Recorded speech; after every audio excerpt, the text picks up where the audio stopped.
Wait for it, and we're live. Hey, all you crazy sci-fi and fantasy fans.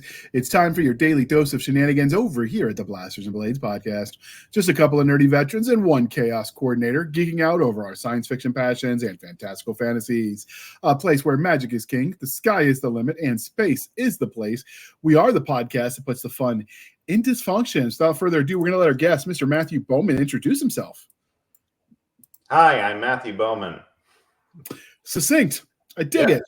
Yes, I am the internet's Matthew Bowman. I am an editor and recently have become an author. And just usually it goes the other direction, where an author becomes an editor.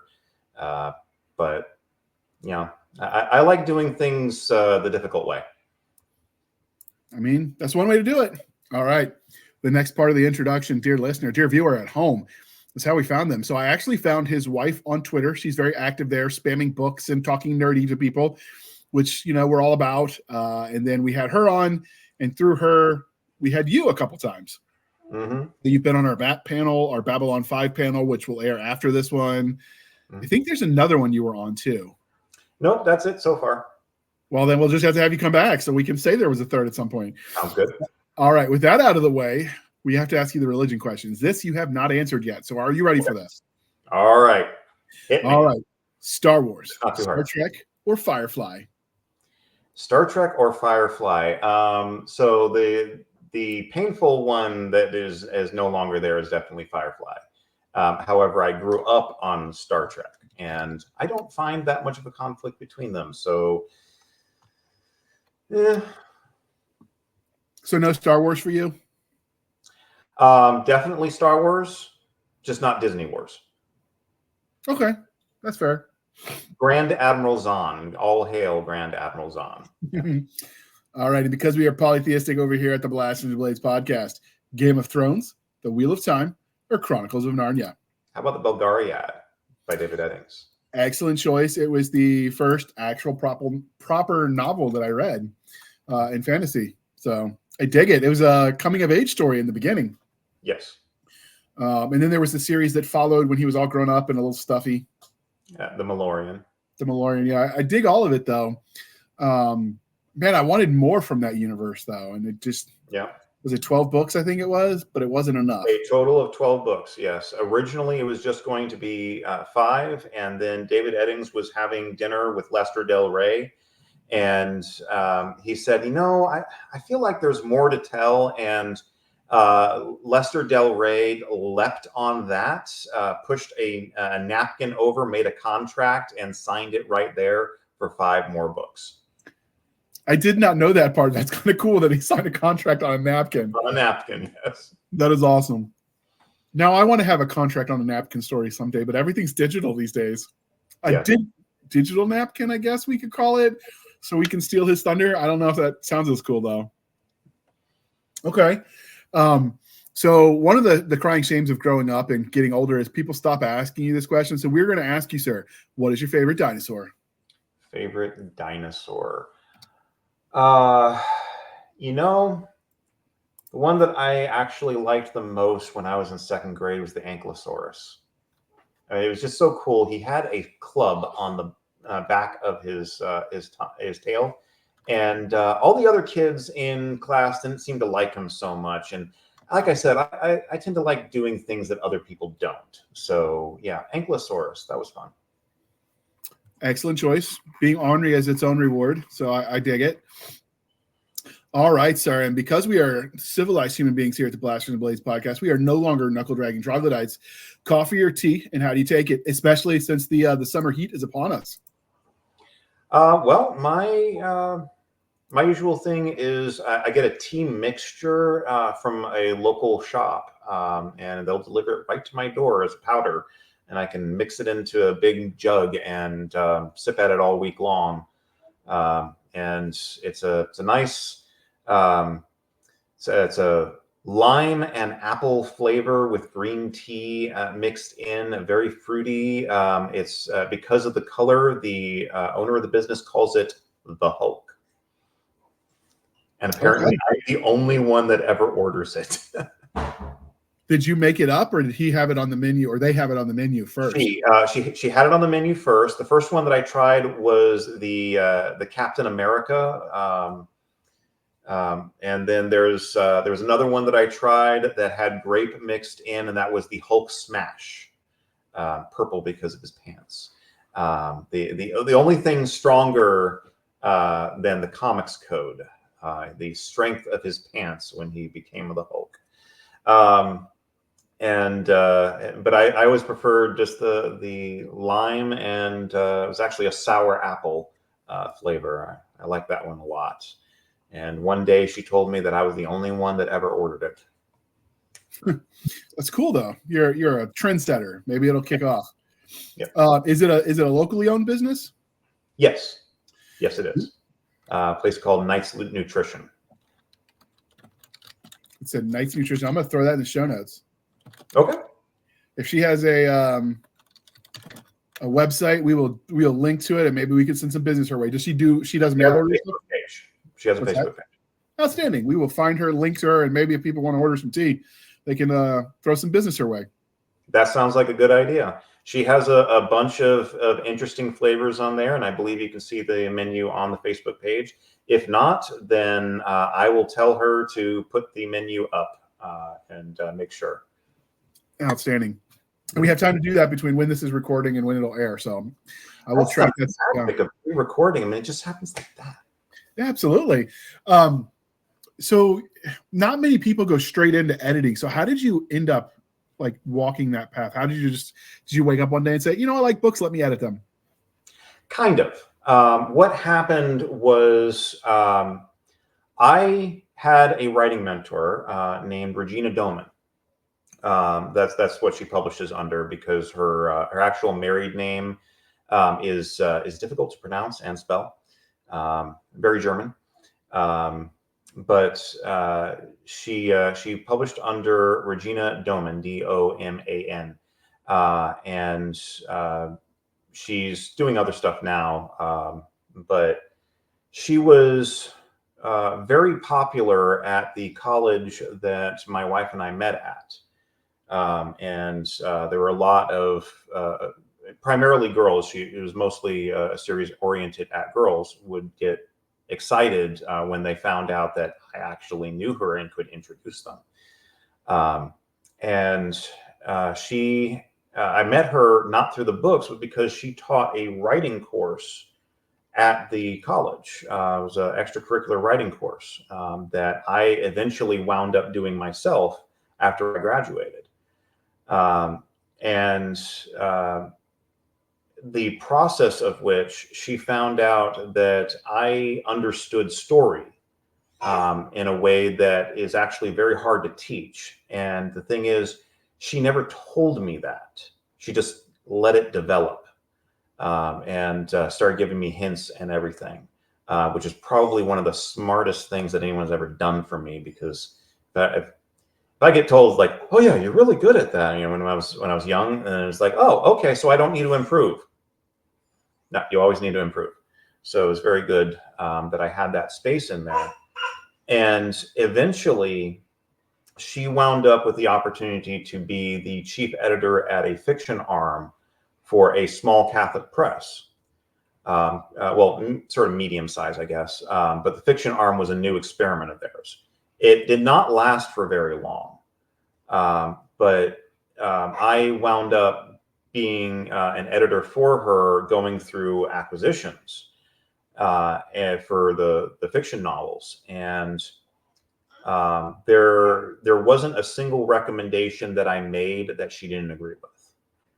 And so there were a whole lot of rejections in there. All the authors that are out there, trust me, I did not enjoy saying no, but sometimes you really have to say no. And we actually got responses of, this is the best rejection I've ever got. I learned so much, because that is actually one of the things that Regina taught me, that you don't just say no. You don't ghost them.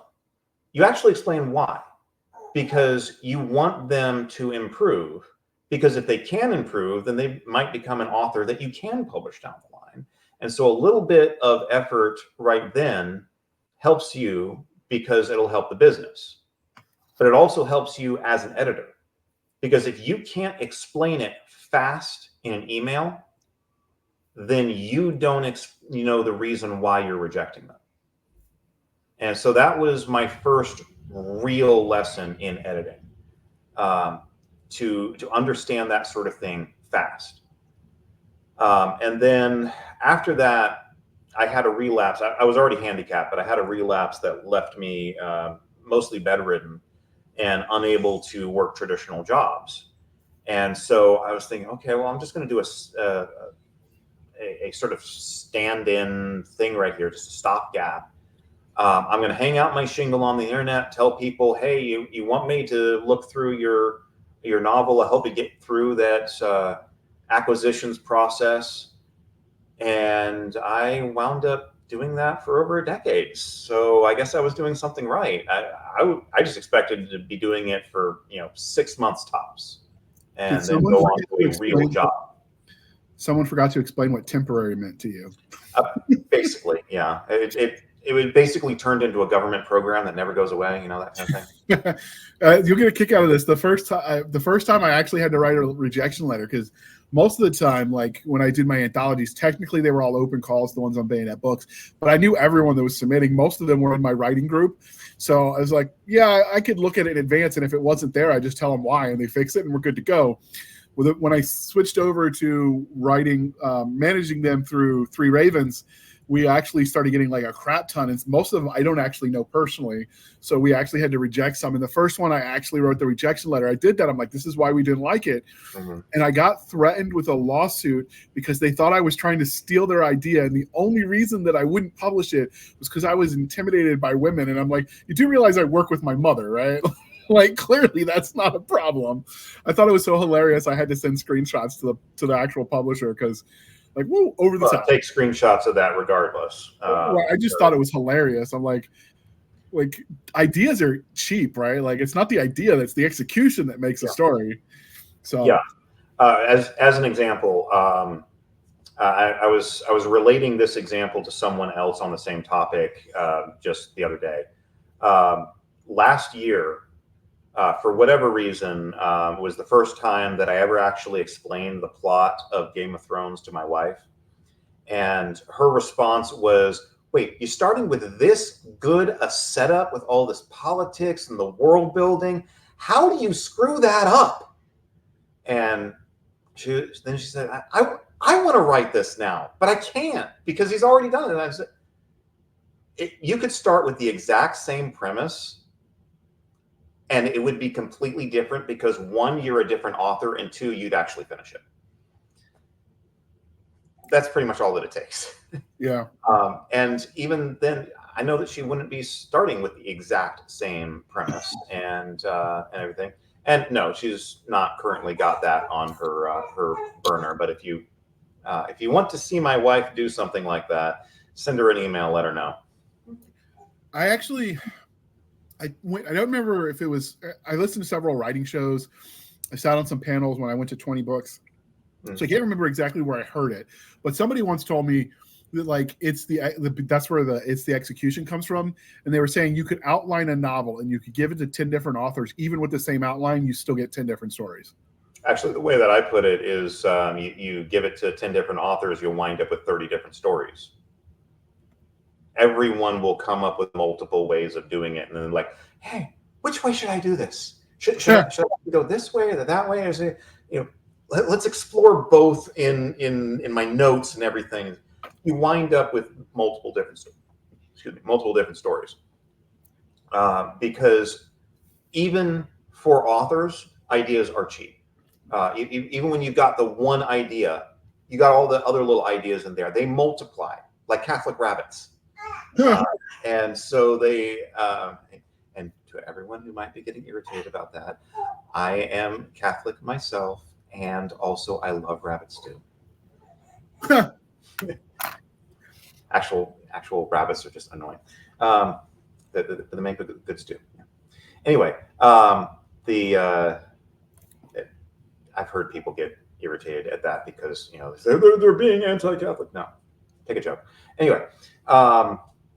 So they multiply for the author. They keep going down all those rabbit holes, just to use a phrase. And you wind up chasing them through and trying to figure out which way you want to go. And honestly, when we talk about how we're staring at a blank screen, usually it's not because you don't know where to go. It's that you don't know which path to take to get there. And so you have to figure out which way to go. It's a process I refer to as idea winnowing, which is probably a clunky phrase, but hey, it's what I usually use, and it's just sort of stuck in my head. But it's narrowing down the number of ideas that you've got and figuring out where you're going to go from there. And there are various tools that you can use for that sort of thing. There's one that I was reminded of recently called rubber duck debugging. Which, if you don't know what that is, it's the programmer joke of you've got a rubber duck on your desk, and when you're stuck on a problem, you explain it to the duck. And then all of a sudden you start coming up with the idea because you're explaining it to a bird brain. And you're no longer stuck in your own head.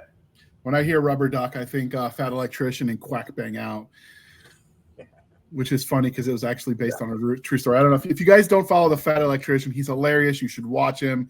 He covers a lot of history and military topics on YouTube and Rumble and all the places. He was in the Army and overseas around the same time I was, though I never met him. And the Quack Bang started because he had a guy, everyone, when they throw the flashbang in, if you see it coming in, you know what follows next. So some people will try to prepare themselves for it. When you throw it, this guy would throw the rubber ducky in instead because they would be so shocked that when they came in, it was easier to subdue them because nobody expects the rubber duck. And so Quack Bang Out instead of flashbang out, saying I'm throwing the flashbang grenade. Okay. Yeah. So I had been wondering what the story behind that was. I'm just mad I didn't think of it because we did do some room clearing, not as much because mostly I protected convoys. But if I had known what kind of story that would give me later, I'd have totally done it. But yeah, so going to things from like the angle of most of our listeners are just readers and consumers, they're not other authors. How did you first get into, because you mentioned like the Belgariad was your choice for fantasy, how did you first get into speculative fiction? Like, where did that come from? Oh gosh, it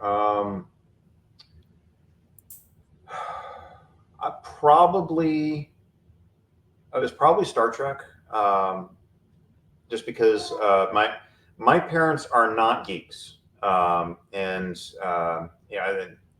based on some conversations with them, I'm not even sure that they understand the definition of the word nerd, because I've heard my father use that to refer to a bad driver, and Dad, I'm standing right here. But he really loved Star Trek, and so did my mother. And so I grew up with that, and I was introduced to old school Battlestar Galactica, and Star Wars came in there at some point. Growing up in the 80s, you just run into Star Wars all the time. And the point at which I really got captivated by it, though, was when I started getting into reading it, because there was a kind of a perfect storm in there. One, in school, I suddenly realized that there was actually more to discover. That somehow I just gotten the impression with previous science classes that, oh, we already understand all this. There's no wonder in it. And then all of a sudden I'm realizing, wait, we haven't discovered everything. And at that point, the exploration aspect of Star Trek just sort of it was kicking in for me. But the point where the first novel of science fiction and fantasy that really caught on for me was Heir to the Empire by Grand Admiral Zahn, Timothy Zahn. And I remember it because I was utterly astonished, I'd been reading, Hardy Boys and Nancy Drew and all that. And the kids at school try to make fun of me for reading Nancy Drew, and it's like, well, I already read all the Hardy Boys. What's going on? I want to read something. And this was in Italy, so I was just limited to whatever I could get at the Stars and Stripes. And actually, I suppose I should mention that for the audience. My father was in the Navy, so I was a military brat and an embassy brat. He was assigned to the American Embassy in Italy for 3 years. I was limited in my reading material, and then came along the Heir to the Empire. I remember being utterly captivated by it, not just because of the story, but because it took me more than a day to read. I was actually able to stay in the same book for the better part of a week. It felt like a vacation. I could immerse myself in it. That was where it really caught for me. And then I read the second book, and then I discovered that pain of adulthood of, what do you mean the third book isn't out yet? So I had to wait. And of course, waiting means you come up with stuff in your imagination and all that. And around the same time, my brother decided to start writing a fantasy novel. And my brother is 8 years older than I am. My wife describes it as we're both only children because of the age gap. My parents did not have 3 siblings. We had 3 only children. Because there's 8 on one side, 6 on the other, year gaps. But my brother was writing that story, and I didn't really have a comprehension of, oh, that's something that adults can do, because they have the depth of experience and grasp of the English language and all that. And I was instead more like, I'm gonna do that too. And to this day, I can't tell you whether it was more, I want to do what my big brother is doing, or I'm going to do it better. Little column A, little column B. Probably a mixture of the two. But so you mentioned being a child of the 80s. So did you watch any of the Lost in Space, the old black and white version back on Nick at Night days? No. The ones that I wound up watching from Nick at Night were actually was Get Smart, and Dragnet. So I was, before I really got into it because of Timothy Zahn, I was really more of a fan of mysteries than I was of sci-fi and fantasy. There was Lion, the Witch, and the Wardrobe. There was a little bit of Tolkien in there, but it was mostly mysteries. 3 Investigators, the Hardy Boys, Nancy Drew, other things like that. A couple Sylvia Smith novels, because they were at the Stars and Stripes, even though it wasn't nearly as good. But then I just really caught on to science fiction and fantasy, and it became kind of an obsession for me. There's a thing that happens. I'm autistic. There's a thing that happens where every autistic gets a single obsession, and mine is stories, and very specifically science fiction and fantasy. And it started out as mystery, I guess, and somehow became science fiction and fantasy, and stayed that way ever since. But I've managed to connect it with so many other things: history, physics, philosophy, theology, all sorts of things. And I've managed to use that to basically become a semi-functional adult. What's the fun of that? Semi, got to pay bills. Yeah, that's kind of boring. So what age were you when you first started telling your own stories, writing them down? 11. Was the first one sci-fi or fantasy? Or sci-fi, actually. It was I actually remember that. It was it was a bunch of middle school kids who got abducted by aliens, which is somewhat ironic for the story that we'll be discussing later. I actually had forgotten all about that until you mentioned. Is that what your degree was in, English then? Most people will guess that, actually. At least when we were at the college where my wife and I met, most people would guess that I had an English degree, and outside of that, most people would guess that I had a theology degree. My degree is actually in history.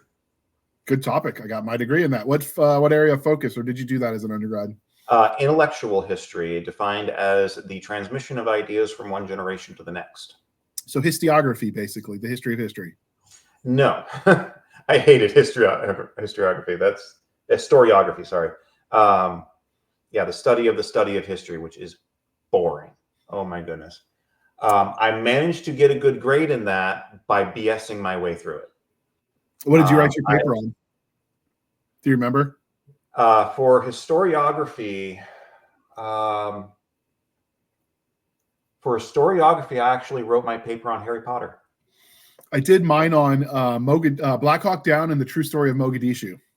It was a retired general that was teaching the class. I had the distinction at the time of my graduation, I have not followed up to see if others did too, of having the lowest grade on my first draft, because you have to turn in your first draft. They edit the hell out of it. You get a grade. If you edit it and turn it back in, you get a new grade. Otherwise, the low grade stands. And my low grade was 196, negative 196. He took so many points off. It was bad. Wow. Now, keep in mind, because I did the AP stuff in high school, like I started freshman year as a sophomore academically. So like all these people were a little bit more mature and had done the college thing. So nothing was that part of it wasn't new, like collegiate expectations. It was just the class was new. Whereas for me, all of it was like, holy crap, you're not in high school anymore. So like little things that I didn't think were important, like commas, he like, oh, there's a point. There's a point. Yep. It was brutal. Very humbling, we shall say, because everyone, generally speaking, in college is, if they're in any of the honors program, they were like the smartest kid in their high school, and then you go to college and you're like nobody, right? Like everyone else was just as smart as you, and you're not special anymore. So it was definitely a humbling experience. Yeah, I had that. Although I didn't have it for the first time that I went to college.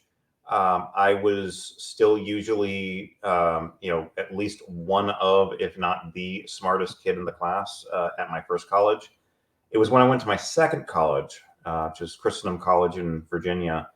That's the point where everyone there was the smartest kid in the classroom where they came from. And so I suddenly became average.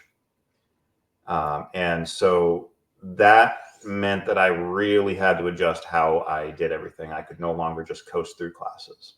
Yep, that was the culture shock for me too. Mm-hmm. First semester freshman year, it was brutal. Okay, so with that out of the way, and we've this is your first, the best defense, which we're going to talk about as soon as the commercial break is over, is your first proper novel. So you don't really have like a whole lot of back catalog.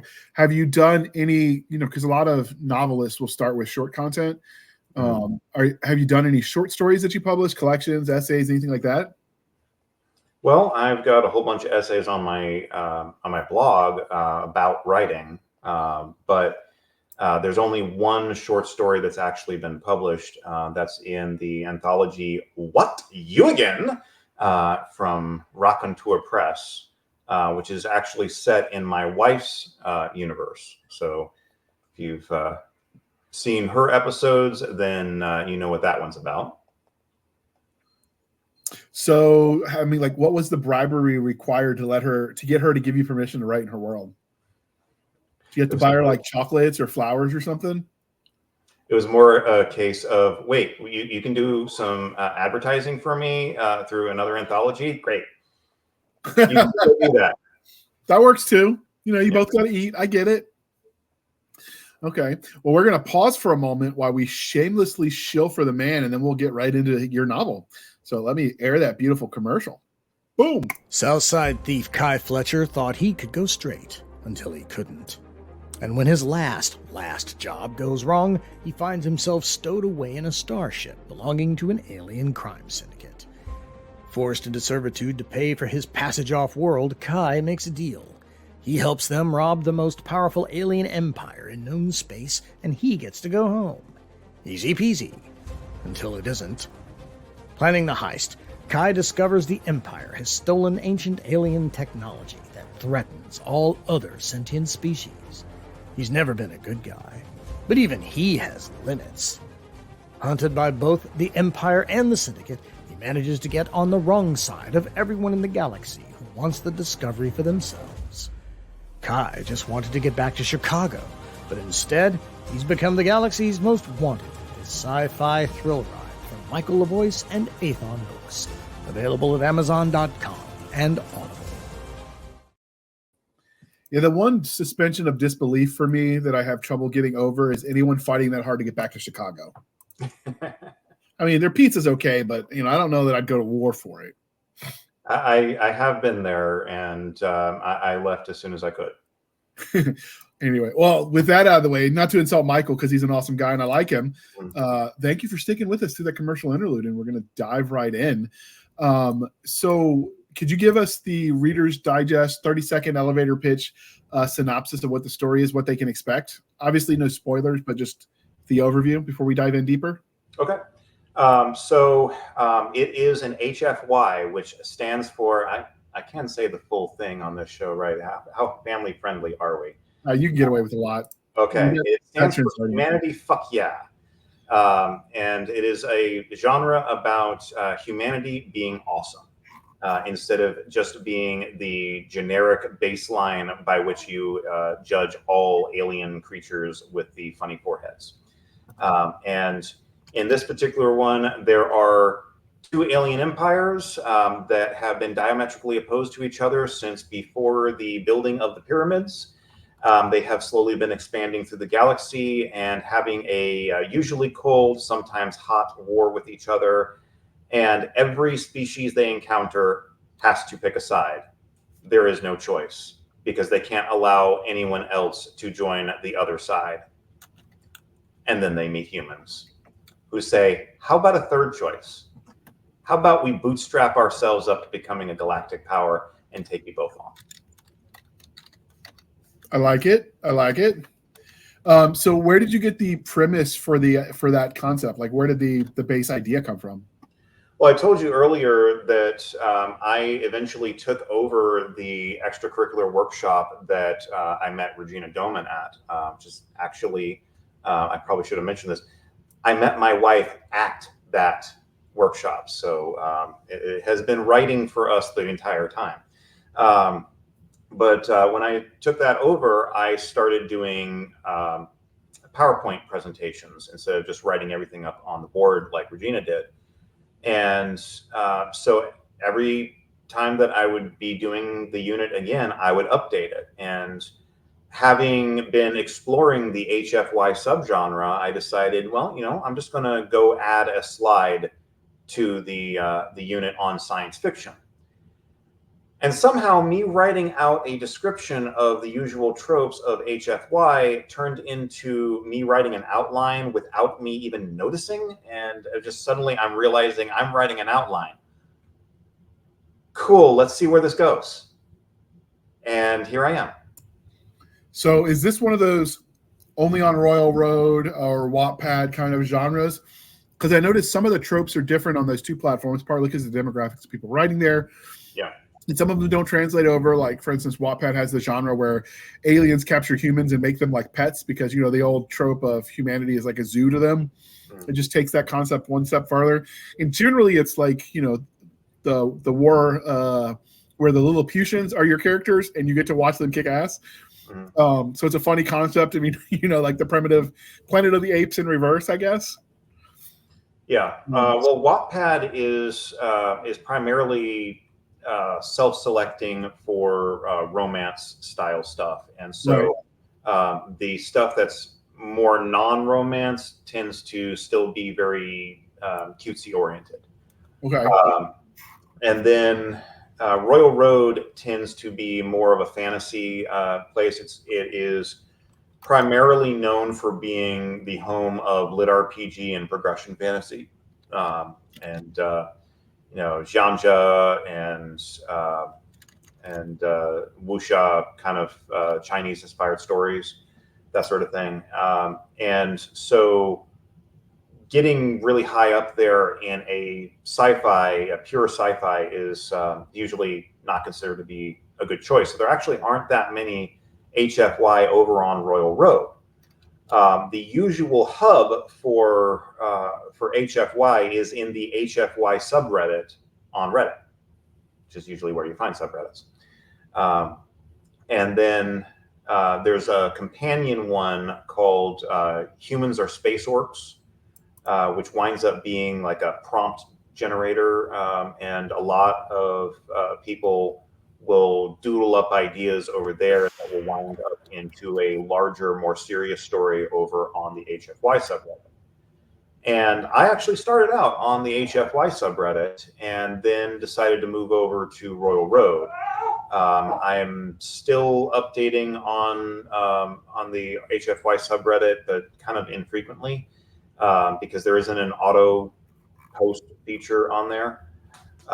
And so I just sometimes forget. I'm sorry, people on Reddit. I don't really forget about you. I just forget about me. That's all. It's not you, it's me. Yeah. I will get with you after the show, and I will throw up in the social media for you the HFY Reddit, so people can check it out if they're curious, because I've never heard of this. The thing is, for being such an active subreddit, Reddit is really a very terrible platform for reading these stories on. So you have to look for the manually created URLs to the next chapter and such, which is honestly the main reason why I'm so infrequent about it. Because on Royal Road, I can hit a button and everything's fine, and there's an automatic chapter button that's added to everything. On Royal Road, I have to code it myself, and it's not really that hard. It's just that all of a sudden, after being able to just have it auto-magically happen for me on Royal Road, it becomes a little annoying to have to manually go back and edit in the URLs all the time. And then the formatting on Reddit is just weird.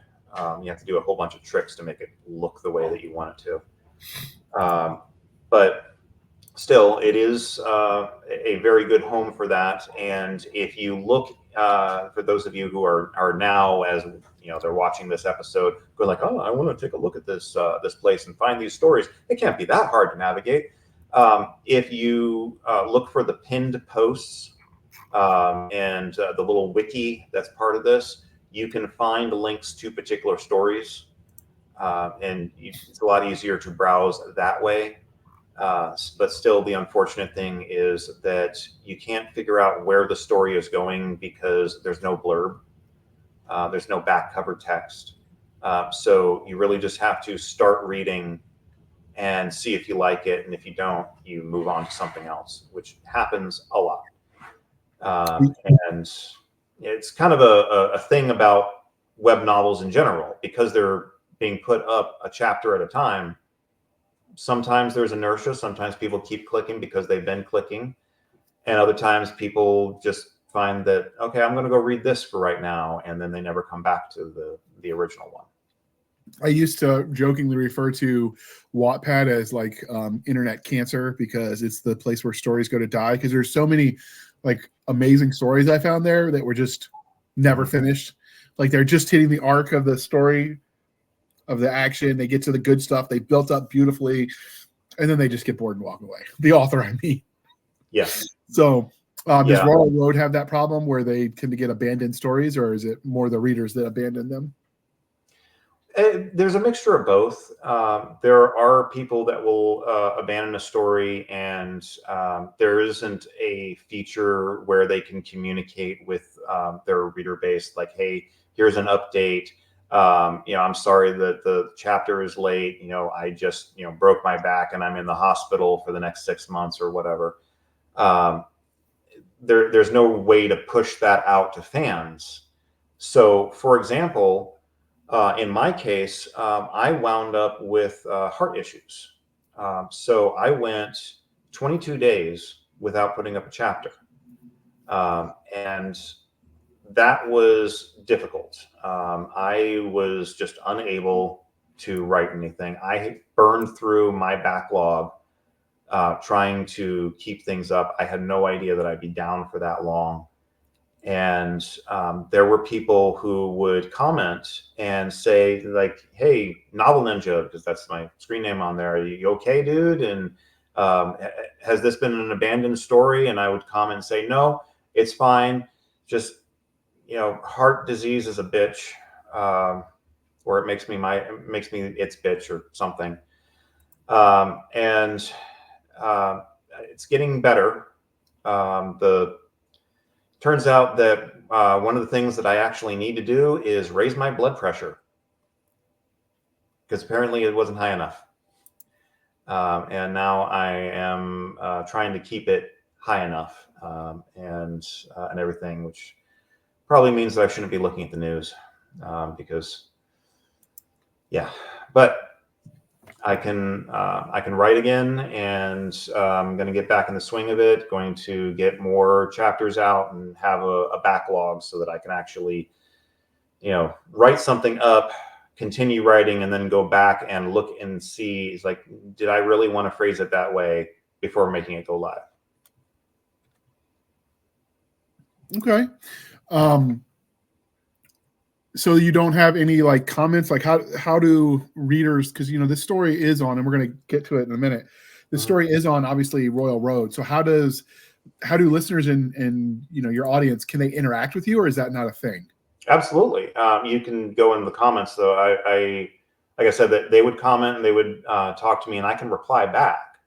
I just can't push a message out to all of my followers as an update. And I would like it if they could have that feature in there, even if it was something that the followers had to specifically opt in so that no one could spam them.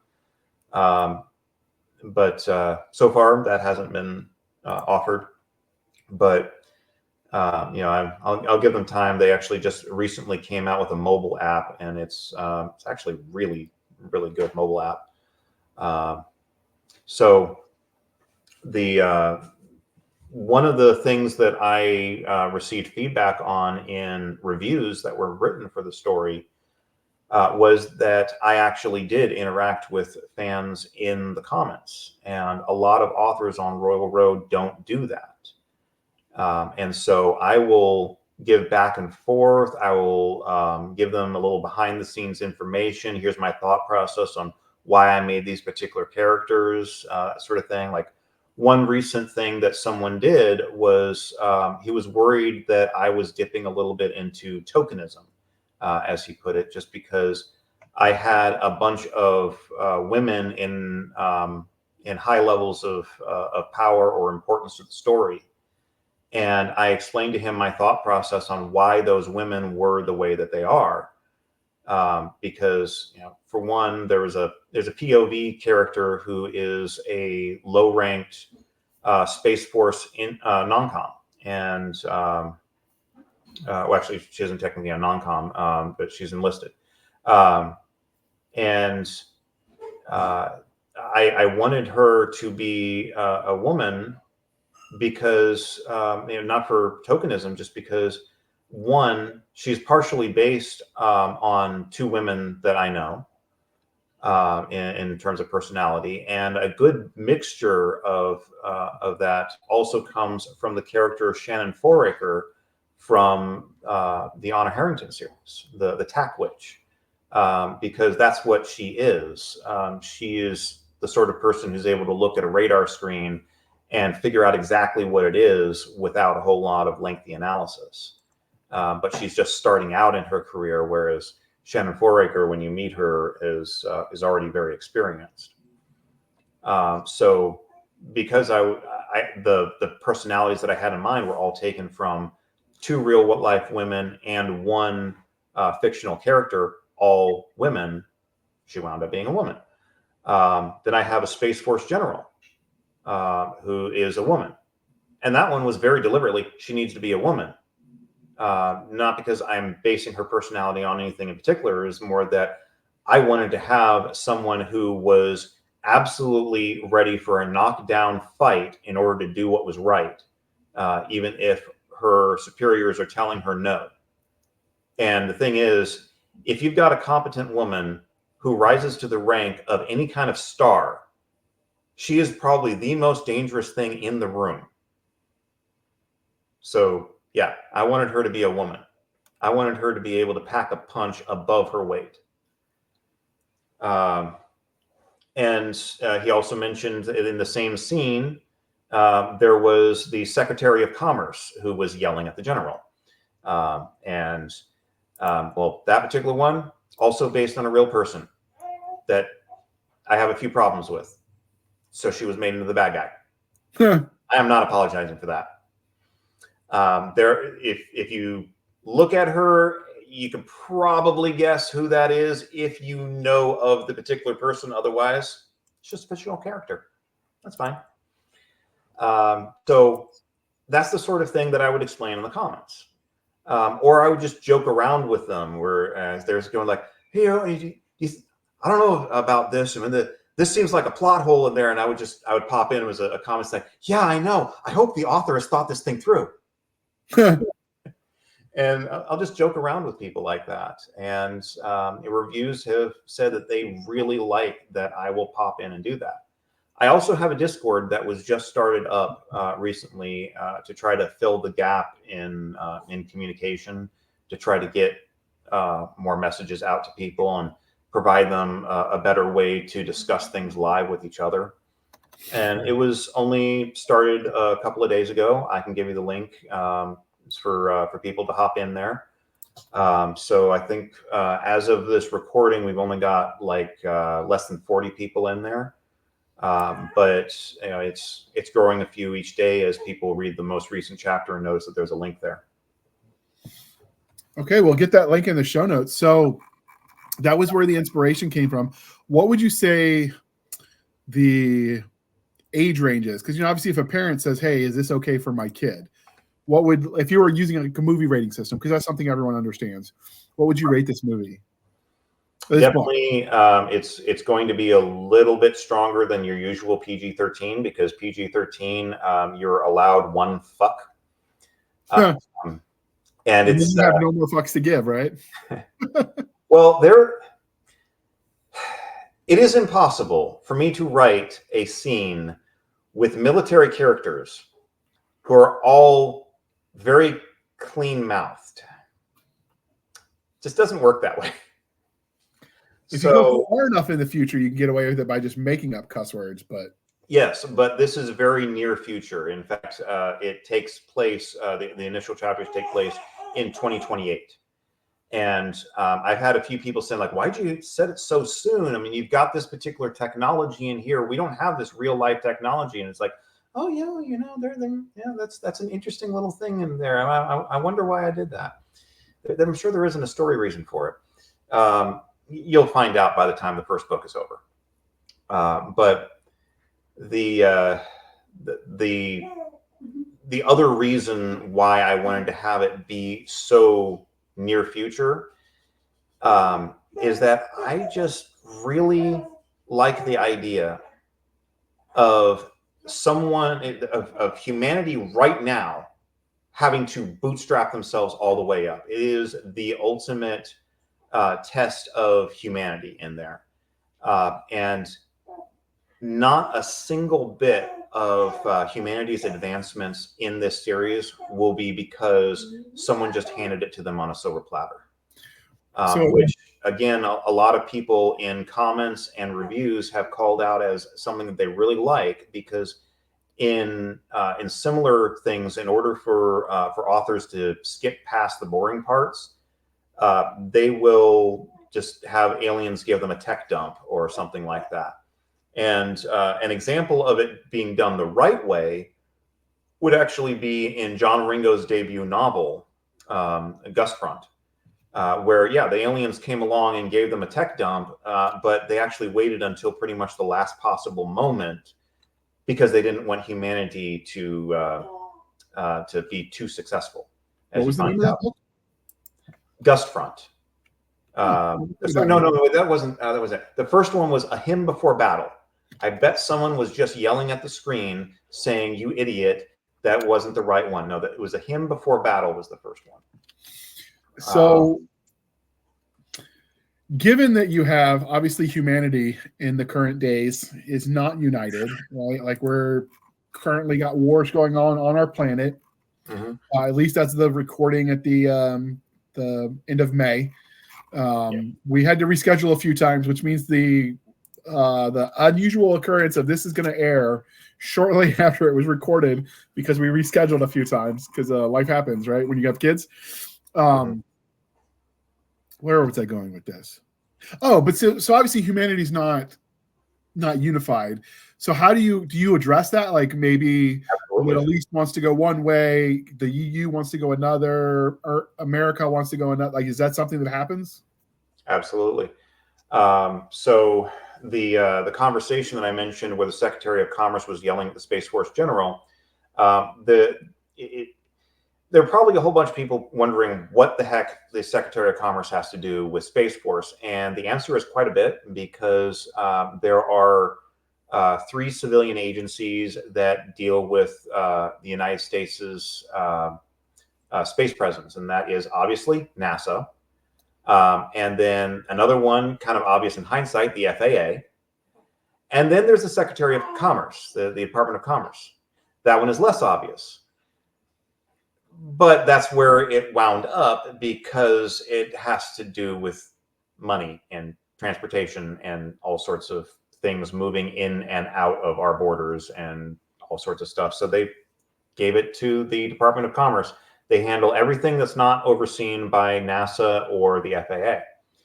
And one of the things that the secretary is yelling about is that the current administration, although it takes place in 2028, it is an election year.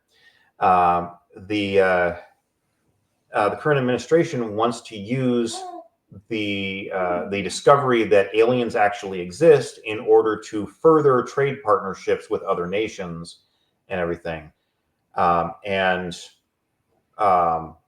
has been discovered that there is something anomalous that is orbiting the moon. It has not yet fully been revealed, although there are a lot of speculation in the comments so far, and a few of them are correct, as they are about to find out very soon. But they, because of that, because it's around the moon, Space Force doesn't have any kind of vehicle that can go to the moon, which means that they're going to need to finagle something along the way. And the Secretary of Commerce doesn't want that to happen. Secretary of Commerce wants to give that to another nation in order to further international cooperation, use it as a bargaining chip. And Space Force General is saying, well, what if there's an alien artifact there, technology, you really want to hand that off to someone else? So you got back and forth on that. Eventually, as humanity is securing the solar system and effectively fortifying it so that the aliens cannot just take it over, you also have to deal with the idea of we need to limit the United States' expansion, not because the United States wants to say, hey, whoa, we got too much United States in our United States. It's actually because if they willingly limit themselves according to international treaty, it puts pressure on the Russians and the Chinese to do the same. So it's less about, hey, let's give all the little guys a chance, and more about the self-interest of the United States. All those other nations are also looking out for their self-interest. Some of them are going to be cooperating. Some of them are not. Some of them are going to be disagreeing as to which parts they're going to be cooperating with. Some over here, some over there. It's going to be one big mess, because I am not really that much of a fan of these stories where, aliens exist and then humanity suddenly unites and gets along together for whatever reason, because that's not human. And the story is about humanity. It is humanity, fuck yeah, not humanity, kumbaya. Okay. Um, so what is it about the humanity fuck yeah genre that appeals to you so much? Part of it is that let's go back to Star Trek, because that's one of my foundational ones in there. In Star Trek, humans are very ordinary, and yet, even though they've been downplayed and they're used as the baseline, and the Vulcans are smarter than humans, the Vulcans are stronger than humans, the Klingons are stronger than humans, the Romulans are stronger than humans, all that. And then you have some that the humans have to be very careful around because they're too fragile, either culturally or physically. Instead of, even though they're the baseline, all of a sudden humans are the ones that are best able to get everyone to cooperate, and it's never really explained. It just happens. And in HFY, people will actually take that and say, okay, what is it about humans that makes us unique on our own planet? And one of those is that the usual phrase is, we will pack bond with anything. But it really just means that we will treat other species as if they are human. We will bring other species into our family. And that can be dogs, cats, fish, snakes, whatever.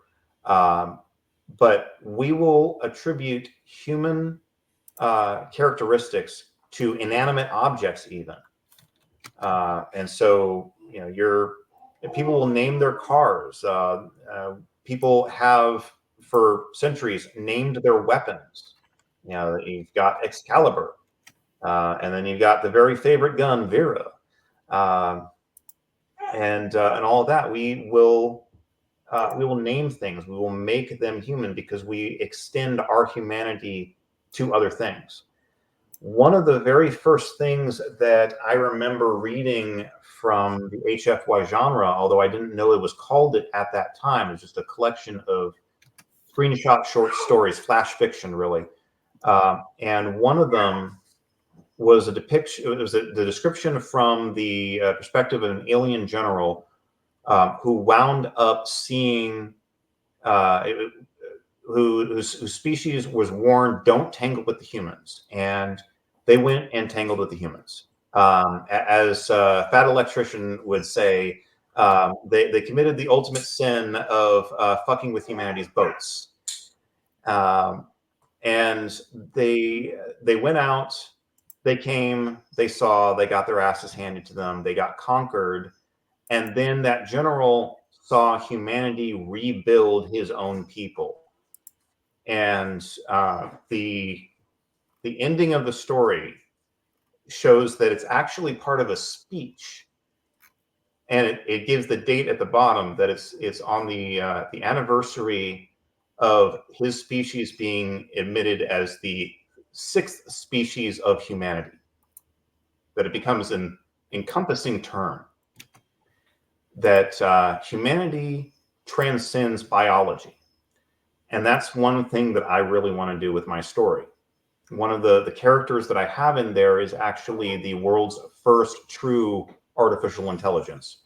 And I introduced a term that a lot of readers have never encountered before, but they picked up very readily. It's one that's used in when talking about the concept in computer and futurist circles. Instead of just saying artificial intelligence, is artificial general intelligence. Something that can be generalized like a human instead of specialized like a Roomba, specialized like a driving car. Your driving car can't do your taxes for you. So the artificial general intelligence, and I introduced that character, and I was looking forward to that so much. She's one of my favorite characters, and people really love her. And yes, it is a her. And that introduction is a very alien mind that wants to be human. And I've had one solitary complaint about that chapter being boring. Everyone else is saying that this was so great. And then they move to the next chapter and they go, this was even better, because it's continuing from perspective. And so I know I'm doing something right there when a lot of people are saying, I really want to see the Marine kick alien ass, but I really hope the next chapter is also about the computer. So that kind of thing of extending humanity to something that isn't traditionally human, isn't biologically human, but you find out that it means more than all of that. And eventually, humans are going to be making alliances with aliens out there, and getting people to switch sides and such. And that's, a little bit of a spoiler. It shows where I'm heading mostly. So who would the main character be out of all the ones that you mentioned that we're following in this novel? From the beginning, my concept of the main character would be this kid named Joshua Collins, who at the very start of the story is an ROTC midshipman at the university at Texas A&M, agricultural and engineering, and he is agricultural and mechanical. My wife has told me it's not A&E, it's A&M. A&E is a television network. A&E is a television network. Yes. Okay.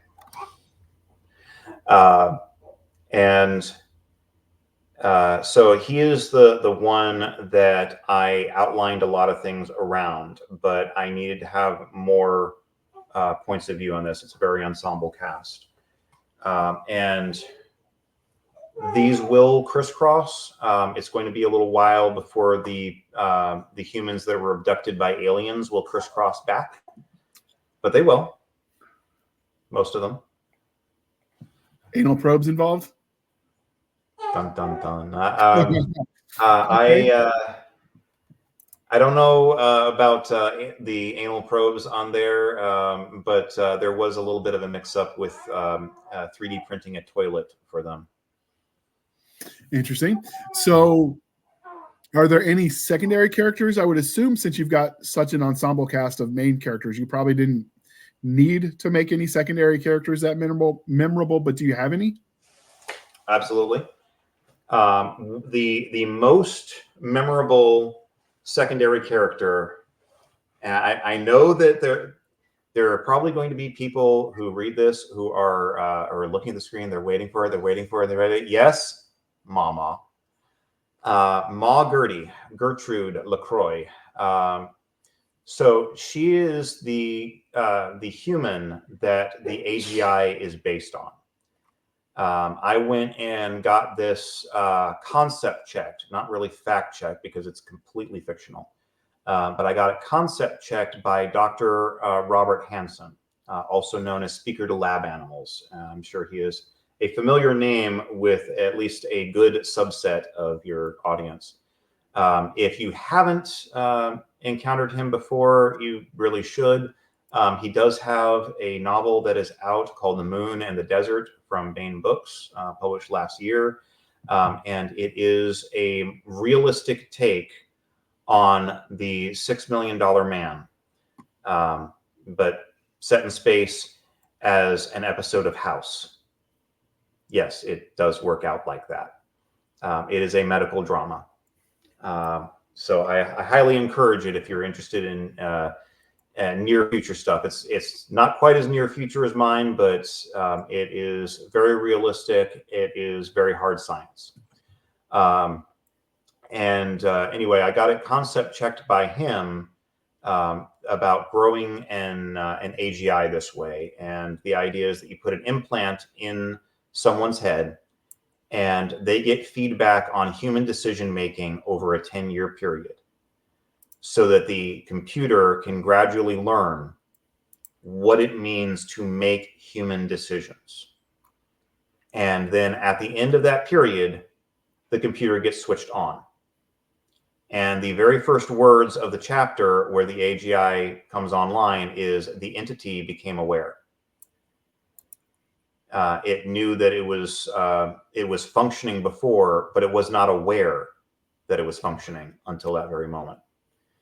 And it proceeds from there. But the character of Gertrude LaCroix, people love her. And she is actually based on a meme, a combination of a meme with something else. Because there was a meme out there of someone narrating how they are stomping their feet. Stomps feet. I do not want a gumbo recipe from the New York Times. I want a gumbo recipe from someone named Mama Thibodeau LaCroix, Thibodeau Landry, who can bare knuckle box alligators in her backyard while reciting the Holy Rosary in Cajun French. I was thinking, that's awesome. I need a character like that. So I created a character like that.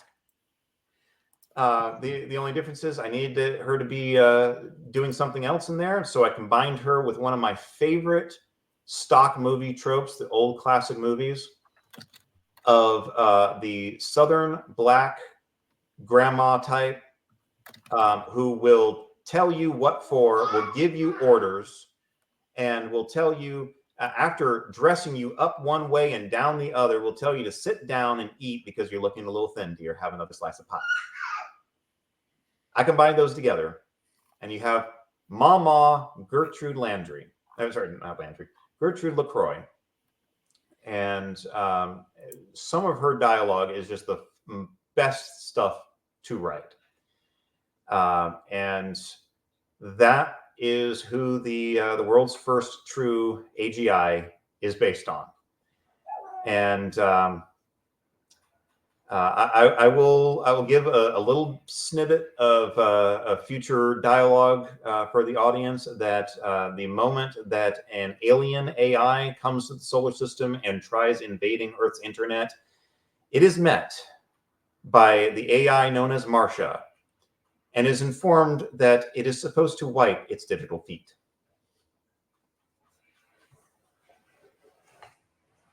Okay, so what about the bad guys? Is it just generically the aliens, or is it the specific two aliens? Do you take sides on that war? They're both bad guys. Okay. However, they are not all mustache twirling villains.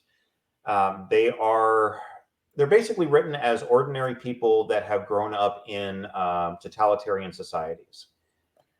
They're just two different totalitarian societies. One is very corporate and atheist. It is religion is outlawed, superstition is outlawed. Everyone has their place within regulation.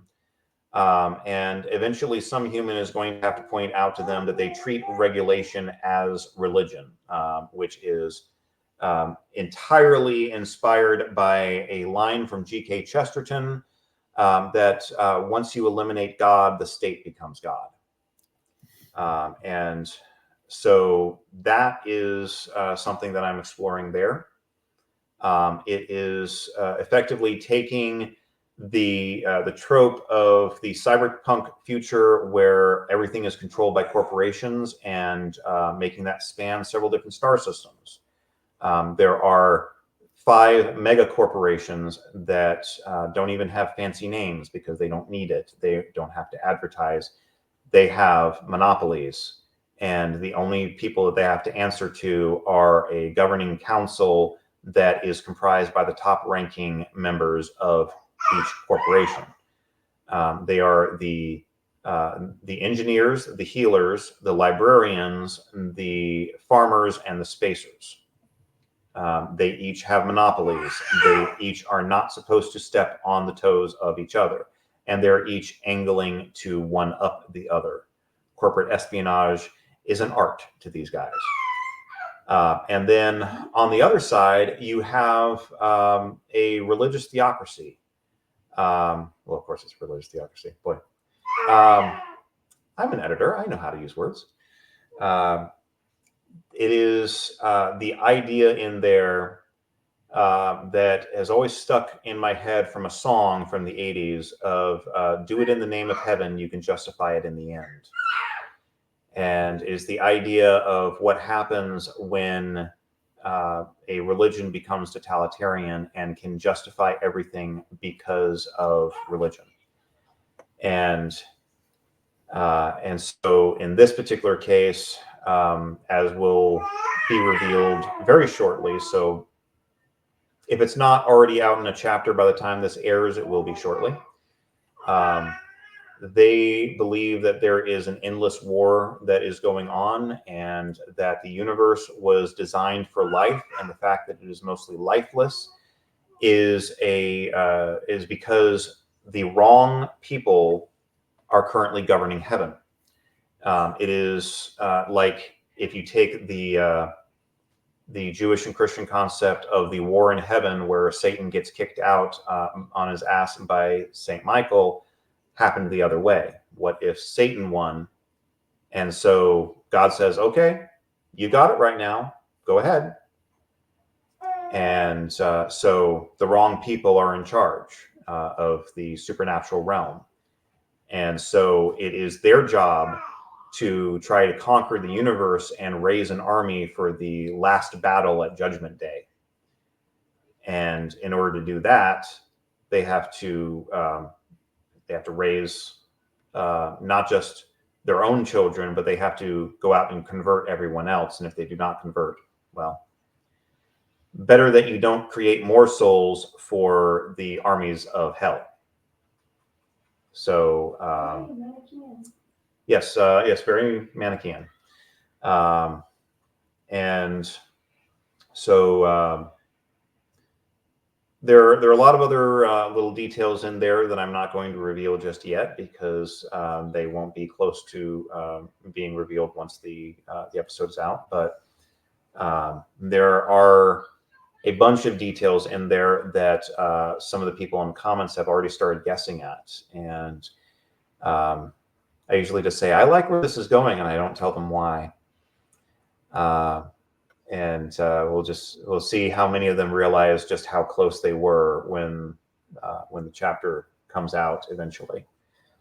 But that's the main idea. You got the two sides in there, and there really are just people. Sort of like with the movie The Hunt for Red October. You got some bad people that are in charge, but at the same time, you've got some good people that are just doing their jobs, and they don't really know another way of life.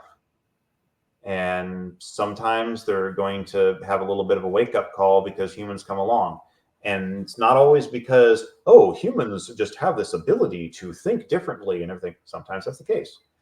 But sometimes if you're just raised to believe one thing, and it has been drummed into you that you don't even dare think about anything else, to have someone come along and be willing to dare, be willing to question things and say, why do you believe that? Sometimes that's just enough to make someone realize, hey, I haven't actually considered everything from all angles. And one of my point of view characters in there, the one that's carrying most of the story for the abductees, is supposed to be a reflection of that. She is an inexperienced college graduate. She has no real world experience. She spent all of her time in education. She's going into the public school system to be a teacher. Right now, she's a substitute. And now she's having to wake up really fast. And she's meeting a lot of people that she has not been prepared for by her college education. And she adapts a lot faster than the aliens do. I had some people accuse me of using her to say college student bad. She's a graduate. She's a working adult. The idea is, narrow-mindedness bad. And she becomes a little more broad-minded. She becomes a little more willing to see things from other angles. And as she grows fast, you are able to see how the aliens are still stuck in that same sort of way, without just writing them as lol, alien dumb, which just makes for boring storytelling. I don't want to have my humans seem smart by making all the aliens, too dumb to fly a spaceship. Instead, they're just stuck in their own ways. So, if given all the things that you're doing to these characters, and it sounds like the torment only keeps getting worse chapter by chapter, if they met you in a back alley, how do you see that interaction playing out between you and your characters? Well, let's see. Marcia would thank me because she wouldn't exist without the very fictional circumstances that caused this all to come about. Let's see. Mama Landry would probably thank me because without that implant, she would have died of brain cancer. And then every single one of those abductees would probably beat me to a bloody pulp. Because the probing. Yep. And then eventually, when stuff happens in a later chapter, I probably would be I'd probably be lucky if I made it to my trial in The Hague. Okay, so this cover that we've had up, I've showed a few times. Obviously, when you're doing something on Royal Road or Wattpad, generally speaking, you just cobble together a cover by yourself. You don't tend to hire it professionally because you're giving the story away for free. At some point in time, this novel will be finished, and presumably you're going to put it on sale on like Barnes & Noble, Amazon, that sort of thing. Are you going to use this cover as an inspiration, or are you going to go somewhere different? Well, I'm going to get something a little more detailed, definitely. I'm a very big fan of the kind of cover art that you get with Bane books. So I would love something like that sort of thing. This is already a Bane Books inspired cover. And I talked with Cedar Sanderson, who made the cover, as to what I really wanted on that. Originally, I was just telling her I want a Bane Books kind of cover because I know that you're not going to be able to find any stock art of the kind of ship that I want to have in this. The reason why that ship is shaped as a cylinder is because it rotates. And that is a detail that I have wanted to have in a story for a while, because it's one of the things that always bugs me about artificial gravity generators. And to really sum it up fast, if you've got a device that can keep your feet stuck to the floor in space, that device is not going to just be pulling on your feet. It's going to be pulling on everything. And it's going to be pulling on the deck plating as well. And presumably that device is connected to the deck plating. So as that deck plating is falling in the gravity well, it's going to be pushing the gravity generator, in which case it's going to be falling as well. And it is going to keep accelerating at a rate of 1 G, approximately 10 meters per second. That, in that case, everything that is in that field is going to be floating. It's going to be in free fall. It's all going to be accelerating at approximately the same rate. You do not have artificial gravity. You have a starship drive. So we have the ability to do that in this particular setting, and that's how the ships get around. But that also means you still need to have a way to have the feet sticking to the floor. So the ships are cylindrical and rotate. So what you should know as a fan of Star Trek is if you invert the polarity of your dilithium crystals, you solve that problem and you don't have to worry about it.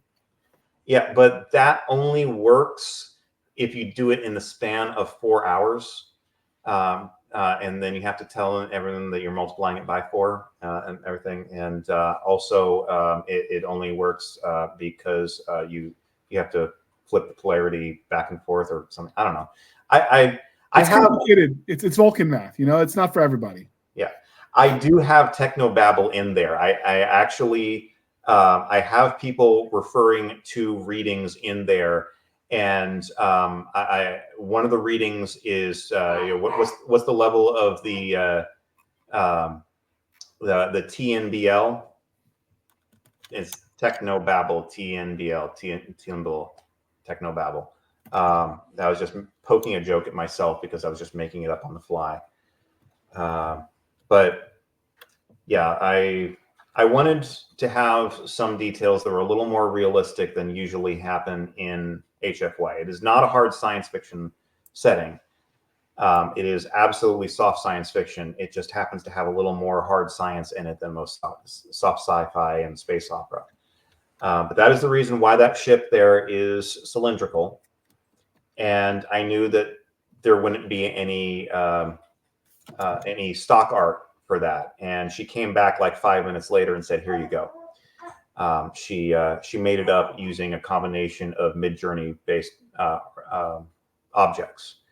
And so I am either going to get her to do a really high-end job eventually, or I'm going to go to a different artist. And yeah, it's been a little while since Cedar made this cover for me, and she has really improved in the time. This is really early work for her. I just haven't gone and gotten an updated version at all because, yeah, as you noticed, most people are just cobbling things together, and it's already better than most of the covers that are on Royal Road that are just starting out. Okay. So do you have you showed the aliens yet? And if not, do you know what they look like in your head? Yes, I do. It actually took 15 chapters for a human to lay eyes on the aliens, even in the same ship. But the aliens are actually the very first scene, and there is some description in there. And there's going to be some more. There are a couple of things about that description that I am waiting on. And I haven't seen anyone actually make the connection yet. But the aliens aren't just the humans in the rubber suits. Some of them, most of them are humanoid. One of the major ones is actually kind of a rock spider creature. So he's been described. A couple others have been described, and having them described from the human perspective really caught the attention of the readers, because they've had the physical descriptions from the aliens' perspective, but they didn't have them from the human perspective, and it's a little bit different because humans will latch on to a different thing. We tend to compare things to animals. Previously, it was just described that one particular species was furred, and there were a couple of descriptions of parts of anatomy, but it was just in passing the way that a human would describe someone, touching an ear, stroking a beard, and things like that, gestures, and you could get kind of a picture of that, but it was a very natural one. There wasn't, just stopping and describing what it looks like. In the same way that you wouldn't have a human-to-human scene sitting there describing, like, okay, here is what a human looked like, and it has two eyes, one nose, one mouth, and blah blah blah. And so, for example, the spider-like alien wasn't described as to how many eyes it had. Just that it had multiple eyes that could roll independently as part of gestures. So point is, yes, I do know what they look like. I have described them in bits and pieces, and pretty soon they're going to be a bit more description in there, especially from the perspective of, for the descriptions of the religious faction, because right now the only ones that humans have seen so far have been from the hegemony, which is the corporate faction.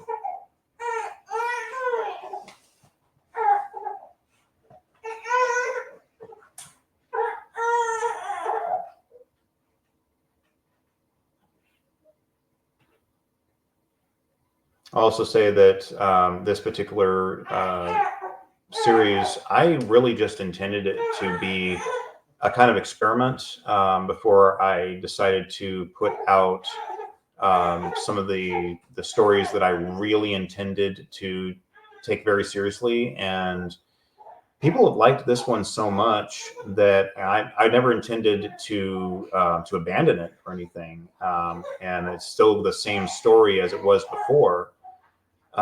It's just I'm going to be making a more focused effort on it than I had originally planned. Because as I said at the beginning of this episode, the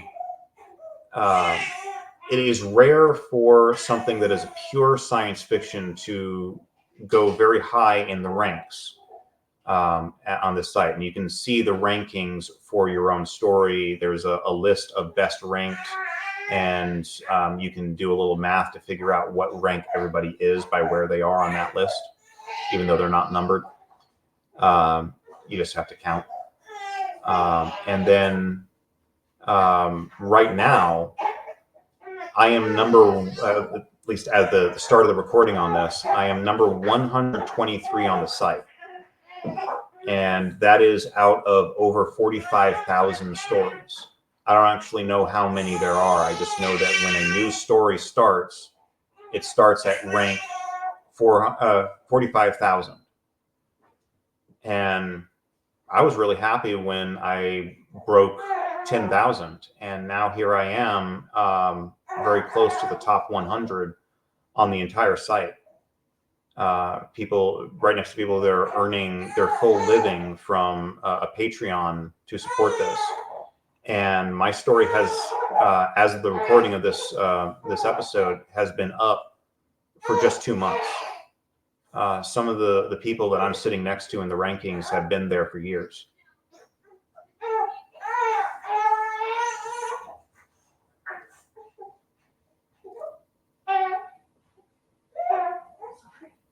It helps if you unmute yourself. Obviously, you say book one. So how long? Like, do you see this as just a trilogy? Do you see this as a long-running series? It is a long-running series. Actually, I was talking with a fan earlier through my Discord. Very enthusiastic fan from Venezuela, who has the screen name of Alexandrox. He was practicing his English, and I was practicing my Spanish to try to talk back and forth. But he was asking me that same question, if it was going to be a trilogy. And I said, well, right now it's outlined as 5 books. And that's not really the end. That's just the extent that I've outlined it. I have an idea of where it's going to end. I just don't know how many books it's going to take me to get there. And his response was, I am going to be reading you for years.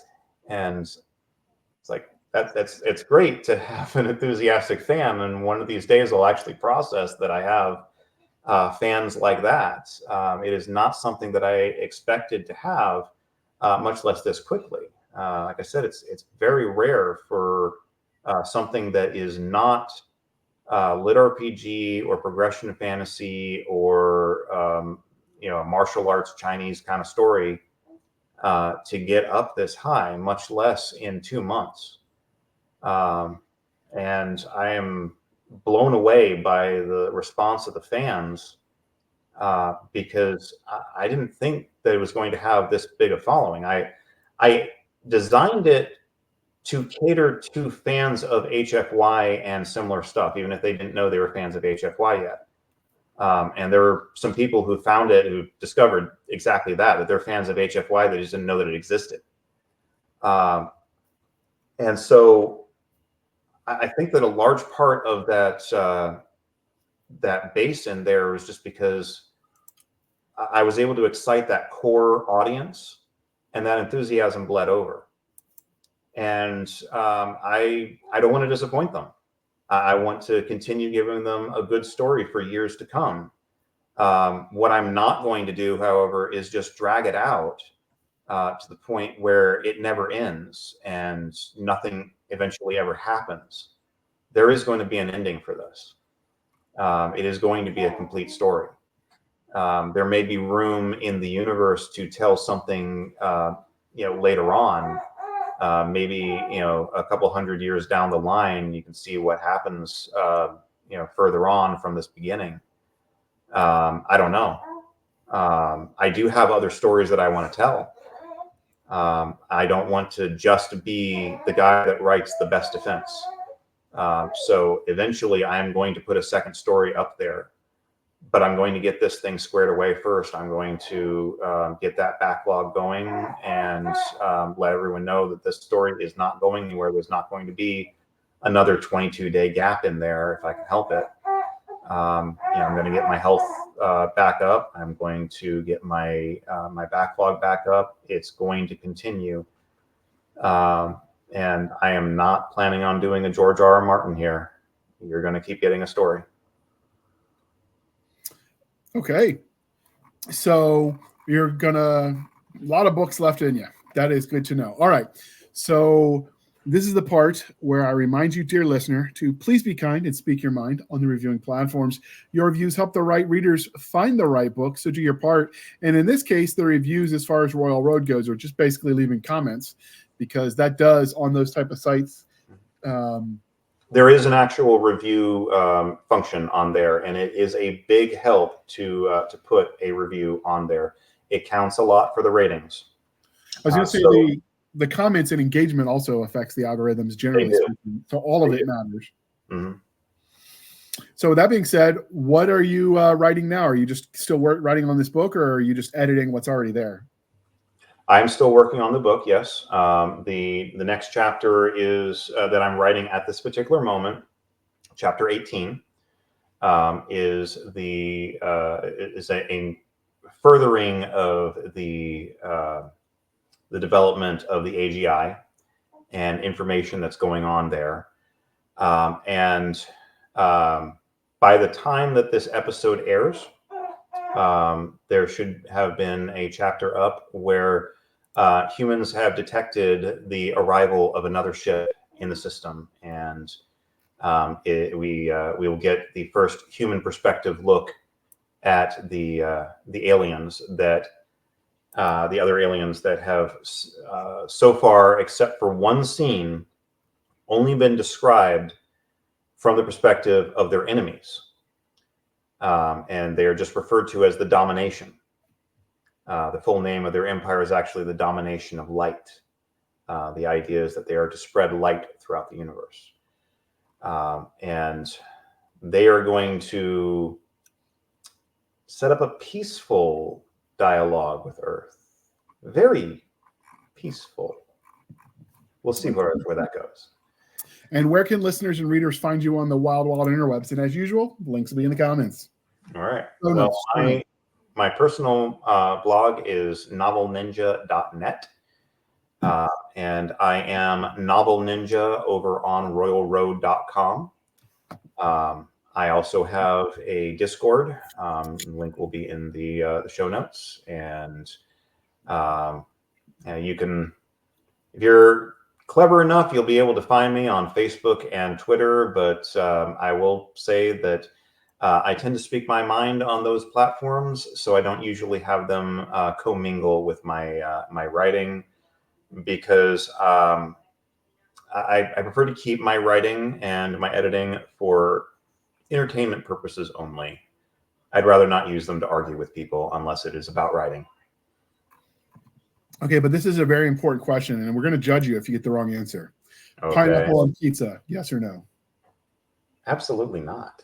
Okay, you pass. There are some heathens out there, and I'm just saying the heresy will kill them in the end. Now, the reason for that is because the juices of that do not mix very well with the acidity of the tomato sauce.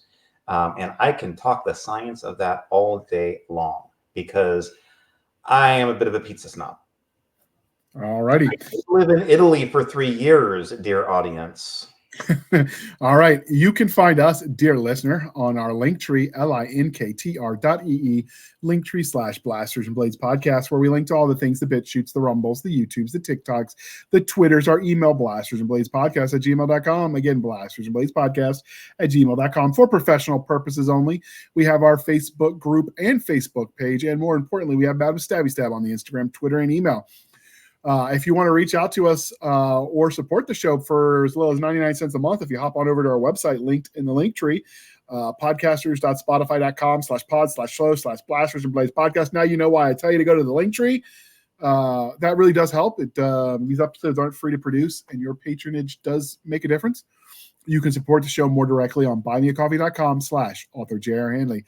Again, buymeacoffee.com/author J.R. Handley. Be sure to put in the comment section that it's for the podcast, and I promise I will keep my co-hosts duly caffeinated. They will drink that coffee brand coffee until it pours out of their eyeballs, because that's how we roll, people. Use the code podcastgrunts with the link below, and you'll get 10% off, and we get a little bit of a kickback. It's a win-win, people. And with that, thank you for spending some of your precious time with us. For my crazy and absentee co-host, I am J.R. Handley, and this was the Blasters and Blades podcast. We'll be back next week at the same time, where we'll indulge our love of nerd culture, cheesy jokes, and all things that go boom. Thanks for coming on, Matt. This was a lot of fun. Thank you. All right, and with that, we're going to hit the end button. Wait for